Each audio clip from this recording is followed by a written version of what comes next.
പ്രിയമുള്ളവരെ, SNDP യോഗം general secretary Shri Vellappally നടേശന്റെ വർഗീയ പരാമർശങ്ങൾ ഇന്നും ഇന്നലെയും തുടങ്ങിയതല്ല.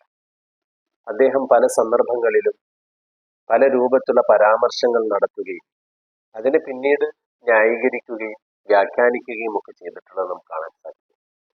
എനിക്ക് വെള്ളാപ്പള്ളി നടേശനടക്കം ഇവിടെയുള്ള പല സമുദായങ്ങളെയും സമൂഹങ്ങളെയും പ്രതിനിധാനം ചെയ്യുന്ന ഓരോ നേതാക്കന്മാരോടും പറയാനുള്ളത്, അവരവരുടെ സമുദായത്തിന്റെ ഉയർച്ചയ്ക്കും ഉന്നമനത്തിനും പരിഷ്കരണത്തിനുമാണ് ലക്ഷ്യമിടുന്നത് എങ്കിൽ മറ്റ് സമുദായങ്ങളെ ചീത്ത പറയുകയും വർഗീയമായി അവരെ വേർതിരിക്കുകയും അവരെ ഇകഴ്ത്തുകയും ചെയ്തുകൊണ്ട് അല്ല ചെയ്യേണ്ടുന്നത്.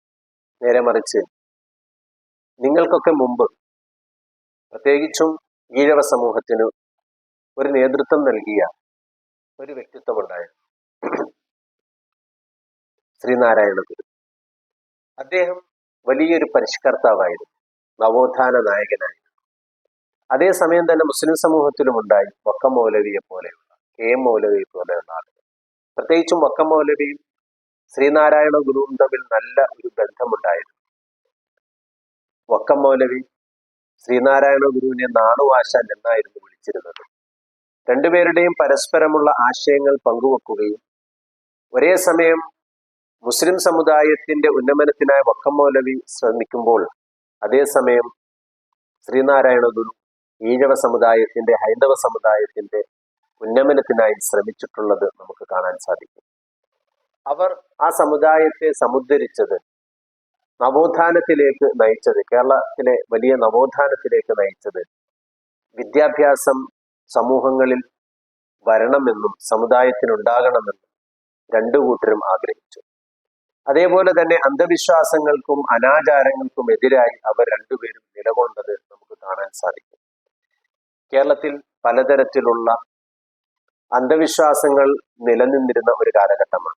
തൊട്ടുകൂടായ്മയും തീണ്ടിക്കൂടായ്മയും ഒക്കെ നിലനിന്നിരുന്നപ്പോൾ മനുഷ്യത്വം പറഞ്ഞുകൊണ്ട് മനുഷ്യരെ സമുദ്ധരിച്ച ഈ നേതാക്കന്മാർ നമുക്ക് മുമ്പ് കേരളത്തിൽ കടന്നുപോയിട്ടുണ്ട്. അവർ സമുദായത്തിന്റെയും സമൂഹത്തിന്റെയും മതങ്ങളുടെയും ഇടയിൽ വേലിക്കെട്ടുകൾ നിർമ്മിക്കുകയല്ല ചെയ്തത്. നേരെ മറിച്ച് പരസ്പരം എങ്ങനെ കൊടുത്തും വാങ്ങിയും തന്റെ സമുദായത്തെ സമുദ്ധരിക്കാമെന്ന് ശ്രദ്ധിക്കുകയാണ് ചെയ്തിട്ടുള്ളത്. കേരളത്തിലെ മുസ്ലിങ്ങളുടെ അവസ്ഥ ഭിന്നമായിരുന്നില്ല, വളരെ ശോചനീയമായിരുന്നു ആദ്യകാലങ്ങളിലൊക്കെ. അവർ വിദ്യാഭ്യാസപരമായിട്ടുള്ള ഉയർച്ച അവർ നേടിയെടുത്തത് ഒരു നൂറ്റാണ്ട് കാലം അല്ലെങ്കിൽ അതിനപ്പുറവുമായി ഒരുപാട് നവോത്ഥാന നായകന്മാരുടെ പരിശ്രമങ്ങൾ കൊണ്ടാണ്. അവർ ഒരുപാട് പഴികൾ ആ സമയങ്ങളിൽ കേട്ടു എങ്കിലും വലിയ മാറ്റങ്ങൾ ഉണ്ടാക്കിയെടുത്തത് വിദ്യാഭ്യാസത്തിലൂടെയും മറ്റ് മതപരമായിട്ടുള്ള ചട്ടക്കൂടിലേക്ക് അവരെ കൊണ്ടുവരികയും ചെയ്യുന്നതിലൂടെയാണ്. പക്ഷെ അവരാരും തന്നെ പരസ്പരം ചെളിവാരി എറിയാനോ വിമർശിക്കാനോ വർഗീയത പറയാനോ നിന്നിട്ടില്ല. ഒരു ഹിംസയ്ക്കും അവർ തയ്യാറായിട്ടില്ല.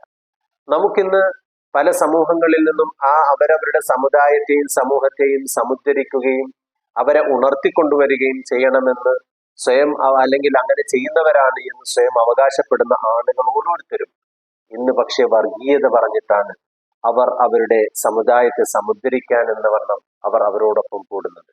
എനിക്ക് കേരളത്തിലെ പൊതുസമൂഹത്തോട് പറയാനുള്ളത്, ഇത്തരം വിദണ്ഡവാദങ്ങൾ, ഇത്തരത്തിലുള്ള വർഗീയ പരാമർശങ്ങൾ നടത്തുന്നവരെ ഒറ്റപ്പെടുത്താൻ നമുക്ക് സാധ്യമാകണം. നമ്മുടെ പൂർവികരായ ആളുകൾ, അത് മുഹമ്മദ് അബ്ദുറഹ്മാൻ സാഹിബിനെ പോലെ, വക്കം മൗലവിയെ പോലെ, അതേപോലെ തന്നെ ബഹുമാന്യനായ KM മൗലവിയെ പോലെ, ശ്രീനാരായണ ഗുരുവിനെ പോലെ, അതേപോലെ ഉള്ള ഓരോരുത്തരും, കേളപ്പനെ പോലെ സമുദായത്തെ സമുദ്ധരിക്കാൻ, താൻ പ്രതിനിധാനം ചെയ്യുന്ന സമുദായത്തെ സമുദ്ധരിക്കാൻ വേണ്ടിയിട്ട് ഇറങ്ങി തിരിച്ച ധാരാളം ആളുകളുണ്ട്. അപ്പൊ അവരൊക്കെയും പരസ്പരം നല്ല നിലയിലും സൗഹാർദ്ദത്തിലുമാണ് അവർ മുന്നോട്ട് പോയിട്ടുള്ളത്. ആ ഒരു രീതിയിലേക്ക് കേരളം പോയാൽ മാത്രമാണ് നമുക്ക് ഈ കാണുന്ന തരത്തിൽ അതിന്റെ അപ്പുറത്തേക്കുള്ള പുരോഗതിയിലേക്ക് എത്താൻ സാധിക്കുകയുള്ളൂ. ഇല്ല എങ്കിൽ നാം വീണ്ടും ഒരു നൂറ്റാണ്ട് കാലത്തേക്ക് പിന്നാക്കം പോകുന്ന അവസ്ഥയിലേക്ക് എത്തും. അതുകൊണ്ട് ഒരു കാരണവശാലും കേരളം ഇത്തരം വർഗീയവാദികൾക്ക് ചെവികൾ കൊടുക്കാതിരിക്കുക, അല്ലെങ്കിൽ അദ്ദേഹം ആ പരാമർശങ്ങൾ തിരുത്താൻ വേണ്ടിയിട്ട് ശ്രദ്ധിക്കുകയും ശ്രമിക്കുകയും ചെയ്യുക.